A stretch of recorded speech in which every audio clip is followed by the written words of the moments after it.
Hello, my name is Michael Fillerup, and I am the author of the short story collection, The Year They Gave Women the Priesthood and Other Stories, recently published by Signature Books and available at Amazon or the Signature Books website.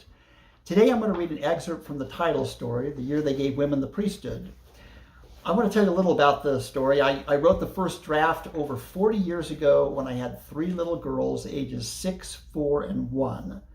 And originally this was a nice little comic romp in which the priesthood is given to the women of the Mormon church and it's taken away from the men, but it didn't really go anywhere for me. So I tossed it in a box that I call the Elephant's Graveyard. It's just a stockpile of rough drafts and creative hunches, and I forgot about it. 40 years later, I needed one more story to round out my collection that I was submitting to Signature Books. And I dug through the Elephant's Graveyard, and the moment I read the title, The Year They Gave Women the Priesthood, I smiled. I thought, yes, now the time is right and I'm ready, finally. And I say finally because in 1982, I was not prepared to do justice to this story.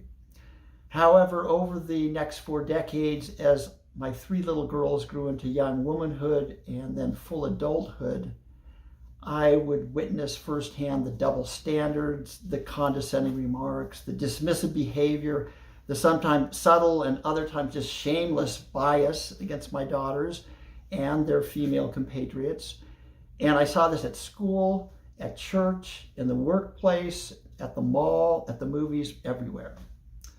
So I dusted off the cobwebs and began scribbling anew. I was 20 pages into the story when something very unexpected happened.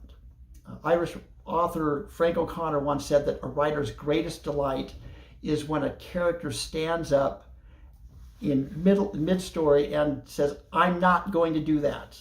I'm going to do this.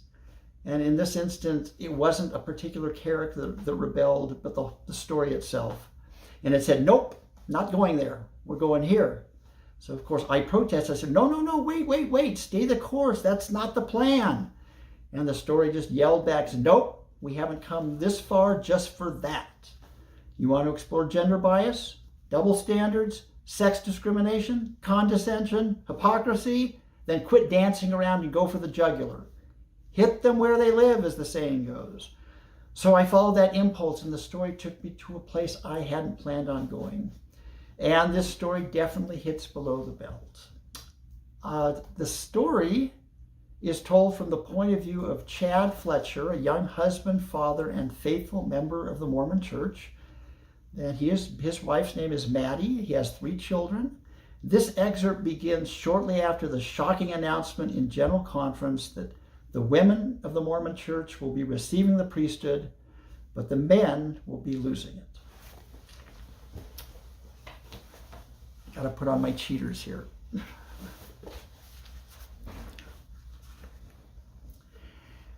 And how did we take the Great Transposition, as it came to be called? There were some old-timers with patriarchal starch in their garments who couldn't embrace the idea of continuing revelation unless it worked in their favor, i.e. landed them a new wife or 2.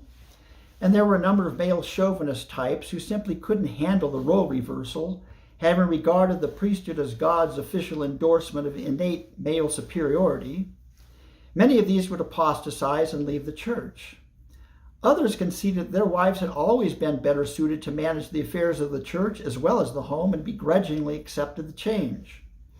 But for those of us who truly understood the purpose of the priesthood, that is, to answer the call to serve at all hours, to all people in all places, even if they pee on your lawn after you've spent the night sandbagging their home in a Category 4 hurricane, we recognize this for what it truly was. A blessing in disguise. Of course, we'd still have plenty of opportunities to provide service. President Palmer had made that abundantly clear, especially if manual labor was needed, such as setting up chairs or unloading a moving van. We'd still be used as beasts of burden, but we wouldn't have the primary responsibility of running the show anymore. We weren't the movers and the shakers. We would be assigned things to do. We would be supervised. We would be presided over. Hence, no more early morning or late night meetings, no more Minuteman phone calls, no more panic attacks when the sacrament bread was missing, no more guilt trips. At that point, I was seeing a lot of pros and not too many cons. That said, it didn't take long to acknowledge there was a new sheriff in town, at least in my house. At our first family meal following General Conference, I instinctively asked our 13-year-old son, Tim, to say a blessing on the food. Maddie slid her hand gently over mine and gave her eyebrow a little lift that, in a private context, might have seemed flirtatious. In this case, it was a soft reprimand, and I quickly backtracked. Or maybe save that for another time, Tim. Maddie turned to Julia, her new priesthood holder in waiting, and smiled. Would you say the blessing, please? As if she and her mother were co-conspirators in a cleverly designed coup d'etat, Julia smiled and replied, Yes, Mother. She hadn't called Maddie Mother since their last knockdown drag-out over the appropriate age for girls to get their ears pierced. The next day, we held a family council to discuss how the new policy would impact our home. I took my usual place at the head of the table, with Maddie sitting to my right and 7-year-old Marshall beside her. Tim sat to my left with Julia next to him. When I asked Maddie to say the opening prayer, her hand once again slid over mine and gave it a gentle squeeze. That's right, I said. Sorry about that. Maddie smiled. It'll take some getting used to. Tim, would you do the honors? After that, I was reluctant to say anything unless called upon. My instincts served me well. Maddie asked the kids if anything special had happened during General Conference. Tim's hand shot up. They took away the priesthood. Maddie smiled. No, they didn't take it away. Heavenly Father just decided that it's time for women to hold the priesthood. Yes, but they took it away from the guys. I don't get to pass the sacrament anymore. Well, that's true, Tim, but there are still lots of opportunities for you to serve the Lord and your fellow humans. Maddie turned to me, looking for a little backup. When I remained mute, she said, Isn't that right, Dad? Yes, I said, smiling as big and wide as my face would allow. Julia will get to pass the sacrament, Tim said. Yes, she will, Maddie agreed, when she's a little older. Won't that be a nice opportunity for her? It sucks, Tim said. I know that's a bit of a disappointment for you, Maddie soothed, but you can still serve a mission and get married in the temple and hold church callings. Not bishop, Tim said. Billy Horton said his dad's not bishop anymore. No, he's not, but there are still lots of things he can be.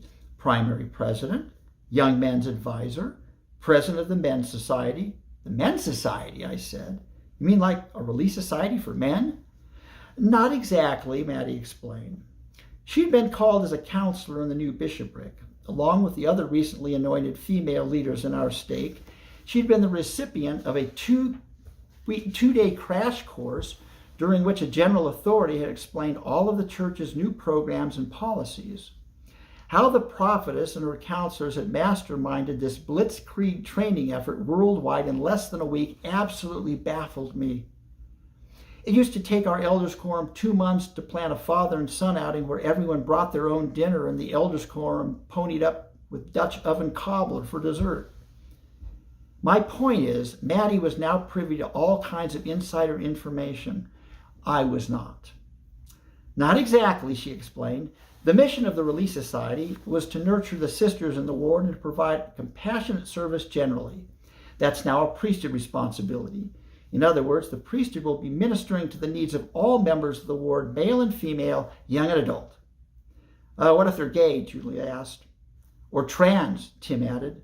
Doesn't matter, Maddie said. All of God's children who live in our ward boundaries. The Men's Society will focus on issues related to adult male members. Like erectile dysfunction, Tim asked. Apparently he'd been watching late-night infomercials on the sly. Serious problems, Maddie said, of both a spiritual and temporal nature. ED's serious, isn't it, Dad? Tim said. Oh, it's serious, I chuckled. No doubt about that. I have to admit, I was enjoying this part of the discussion. What's ED? 7-year-old Marshall asked. Maddie rolled her eyes. Never mind, enough locker room talk. I know you have a lot of questions. We all do. And I'm sure they'll be answered in good time. But for now, let's talk about what this means for our family, for us. So, did you notice anything different about our family council tonight? We're not having FHE, Julia said. No, stupid. Mom's conducting, Tim said. She's the one who says who has to pray now.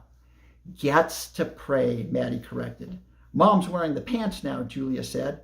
That's not true, Maddie said. That's what Jenny Draper says. Her mom's wearing the pants now. I think Carrie Draper's always worn the pants in that family, I said. Maddie gave me a "you're not helping" look. That's not true, Maddie repeated. I still have my job as assistant principal at the high school, and your father has his job with Canyon Realty. He'll still drop you off at school and pick you up. So it really doesn't change things all that much around the house. Now, I've been called to serve as first counselor to the new bishop. Sister Perkins! Julia clapped her hands. Tim shot her knife eyes. Bishop Perkins now, Maddie said. That means Mommy will have some extra responsibilities at church. I'll have to go early Sunday mornings for bishopric meeting and ward council. Tuesday nights, the bishopric will be making home visits. Wednesday nights, I'll be at church for young men's and young women's since I'm assigned to those organizations. That sounds like a lot of time, Tim said.